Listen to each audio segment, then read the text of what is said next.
आज मी उभी आहे भारताच्या एका अशा ऐतिहासिक आणि पवित्र जागी जिथून पुढे संपूर्ण जमीन संपते आणि सुरू होतो महासागर. होय, मी आली आहे भारताचं दक्षिण टोक कन्याकुमारीमध्ये. आजच्या या व्हिडिओमध्ये आपण या भूमीचा इतिहास, संस्कृती आणि काही असे रहस्य पाहणार आहोत जे कदाचित तुम्ही कधीच ऐकले नसतील. चला तर मग माझ्यासोबत या प्रवासात. पण पुढे जाण्यापूर्वी या शहराला कन्याकुमारी हे नाव कसं मिळालं आणि याचं भौगोलिक महत्त्व काय आहे हे नकाशावरून समजून घेऊया. भारताच्या या खालच्या व्ही आकाराच्या अगदी शेवटच्या टोकावर कन्याकुमारी वसलेली आहे. इथल्या 3000 वर्ष जुन्या मंदिरात जी देवी आहे ना, तिने जगाच्या रक्षणासाठी आयुष्यभर कुमारी कन्या राहण्याचा निर्णय घेतला होता. आणि देवीच्या याच कुमारी रूपामुळे या सुंदर जागेला कन्याकुमारी हे नाव पडले. आता आपण चाललोय समुद्राच्या मधोमध असलेल्या विवेकानंद रॉकवर. तिथे जाण्यासाठी सरकारी बोट सेवा उपलब्ध आहे, जी सकाळी 8 ते दुपारी 4 या वेळेत सुरू असते. इथे जाण्यासाठी तुम्ही तमिळनाडू सरकारच्या ऑफिशियल वेबसाईटवरून ऑनलाईन पास म्हणजेच ऑनलाईन तिकीट देखील बुक करू शकतात, ज्यामुळे तुमचा तिथला वेळ वाचेल. पण जर तुम्ही थेट काउंटरवर तिकीट घेणार असाल तर इथे 2 पर्याय मिळतात. पहिले म्हणजे 100 रुपयाचे सामान्य तिकीट, जिथे गर्दीच्या दिवशी 3 ते 4 तास रांगेत उभे राहायला लागू शकते. आणि दुसरे म्हणजे 300 रुपयाचे विशेष VIP तिकीट, ज्याने जास्त वेळ न घालवता थेट एंट्री मिळते. पण माझी एक प्रो टिप लक्षात ठेवा, ऑनलाईन पास असला किंवा नसला तरी उन्हाचा त्रास टाळण्यासाठी सकाळी 7:45 वाजताच फेरी स्टेशनवर पोहोचण्याचा प्रयत्न करा. आता आपली बोट निघाली आहे समुद्राच्या मोठ्या लाटांवरून. जेव्हा ही बोट 10 ते 15 मिनिटाच्या प्रवासासाठी पुढे जाते तेव्हा तो थरार खरोखर अंगावर काटा आणणारा असतो. अखेर आपण विवेकानंद रॉकवर पोहोचलो आहोत. या खडकावर प्रामुख्याने 2 मुख्य इमारती आहेत. पहिली वास्तू म्हणजे विवेकानंद मंडपम. याची वास्तुकला दक्षिण भारतीय मंदिरे आणि अजिंठा वेरूळच्या गुंफांवर आधारित आहे. याच्या मुख्य सभागृहात स्वामी विवेकानंदांचा भव्य कास्य पुतळा आहे, जो पाहून खरंच खूप मनाला एक शांती मिळते. या स्मारकाच्या खाली आहे ध्यान मंडपम. इथे पूर्ण शांतता राखायची असते. या हॉलमध्ये मंद प्रकाश असतो आणि समोर एक प्रकाशमय ओमचा शब्द दिसतो. 1892 मध्ये स्वामी विवेकानंदांनी ज्या प्रकारे इथे 3 दिवस ध्यान केले होते, याचीच अनुभूती घेण्यासाठी लोक इथे शांत बसतात. विवेकानंद मंडपाच्या समोरच आहे श्रीपाद मंडप, जी या खडकावरील सर्वात जुनी जागा आहे. या जागेमागे एक अतिशय सुंदर पौराणिक कथा आहे. फार पूर्वी जेव्हा बाणासूर नावाचा क्रूर राक्षसाने धुमाकूळ घातला होता, तेव्हा त्याचा वध फक्त एक कुमारी मुलगीच करू शकत होती. जगाला वाचवण्यासाठी माता पार्वतीने लहान मुलीच्या रूपात जन्म घेतला.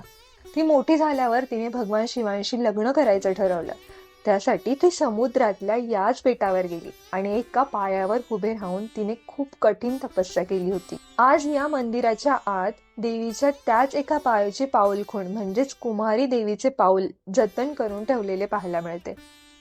देवीची भक्ती पाहून भगवान शिव लग्नासाठी तयार झाले.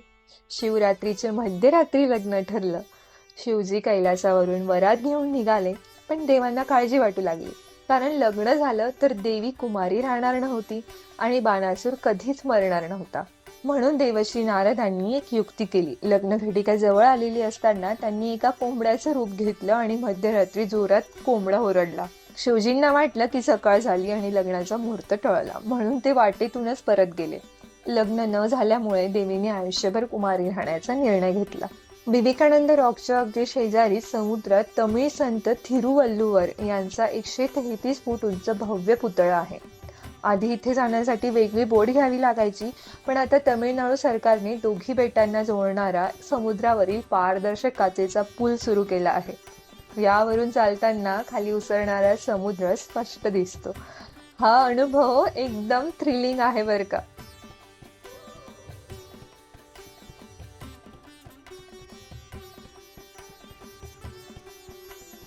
या पुतळ्याची 133 फूट उंची त्यांच्या थिरुकुल्लर ग्रंथातील 133 अध्यायांचे प्रतिनिधित्व करते. पुतळ्याच्या 38 फूट आत 140 पायऱ्या आहेत, ज्याला अलंकार मंडपम म्हणतात, जिथे 10 हत्तींचे पुतळे आहेत.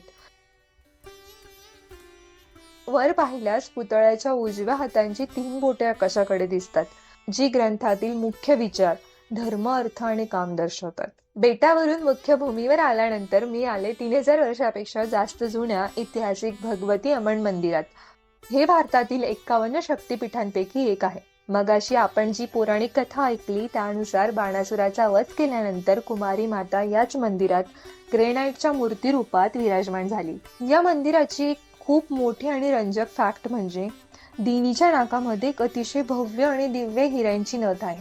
हा हिरा रात्रीच्या वेळी इतका चमकतो की पूर्वीच्या काळी समुद्रातील जहाजांचे कॅप्टन त्याला दीपगृह समजायचे आणि त्यांची जहाजे किनाऱ्यावर खडकावर आदळायची. म्हणून सुरक्षेचा उपाय म्हणून मंदिराचा पूर्वेकडचा म्हणजे समुद्राकडचा दरवाजा कायमचा बंद करण्यात आला.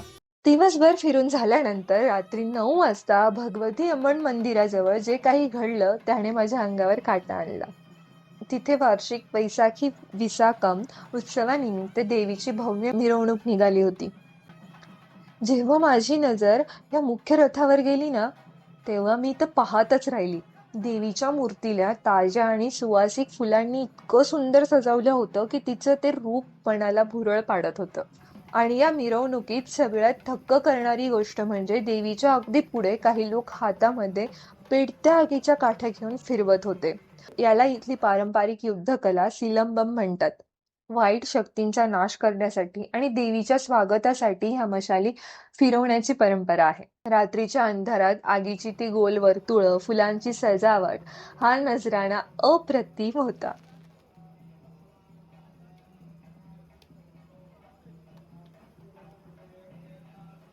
आता आपण आलो आहे एका अशा जागी जिथे वास्तुकला आणि विज्ञानाचा एक अद्भुत संगम पाहायला मिळतो. हे आहे राष्ट्रपिता महात्मा गांधी यांचं स्मारक, ज्याला गांधी मंडपमही म्हणतात. 1948 मध्ये गांधीजींच्या अस्थी समुद्रात विसर्जित करण्यापूर्वी इथे दर्शनासाठी ठेवल्या होत्या. या वास्तूच्या रचनेत आपल्या इंजिनियर्सनी खूप विचार केला आहे. याच्या मुख्य शिखराची उंची नेमकी 79 फूट आहे, कारण गांधीजींचं निधन हे 79व्या वर्षी झालं होतं. पण सर्वात मोठी जादू घडते दरवर्षी 2 ऑक्टोबरला, म्हणजेच गांधी जयंतीला. दुपारच्या वेळी सूर्याची किरण छताच्या एका विशेष छिद्रातून थेट त्याच जागेवर पडतात जिथे गांधीजींचा अस्थि कलश ठेवला होता. 1956 मध्ये कोणतेही आधुनिक कॉम्प्युटर्स मॉडेलिंग नसताना आपल्या इंजिनियर्सनी सूर्याच्या गतीचा इतकं अचूक अभ्यास कसा केला असणार, खरंच विचार करण्याची गोष्ट आहे. या संपूर्ण ट्रिपचा सर्वात सुंदर शेवट करण्यासाठी मी पुन्हा आले आहे या समुद्र किनाऱ्यावर. हा निसर्गाचा एक मोठा चमत्कार आहे. या जागेला म्हणतात त्रिवेणी संगम. भारताच्या नकाशात जर आपण पाहिले तर आपल्या डाव्या बाजूला अरबी समुद्र आहे, उजव्या बाजूला बंगालचा उपसागर आहे आणि सर्वात खाली आहे हिंदी महासागर. आणि हे तिन्ही समुद्र वेगवेगळ्या दिशांनी वाहत येऊन भारताच्या याच शेवटच्या बिंदूवर एकत्र मिळतात. भारताच्या अगदी शेवटच्या टोकावर उभे राहून या 3 समुद्राचा संगम पाहणे आणि कन्याकुमारीची ही संस्कृती अनुभवणे खरोखरच माझी ही ट्रिप सार्थ झाली. तुम्हाला हा व्लॉग कसा वाटला कमेंट करून मला नक्की कळवा. व्हिडिओ आवडला असेल तर लाईक करा, शेअर करा आणि अजूनही चॅनलला सबस्क्राईब केलं नसणार तर कृपया सबस्क्राईब करा. लवकरच भेटूया पुढच्या व्हिडिओत. धन्यवाद.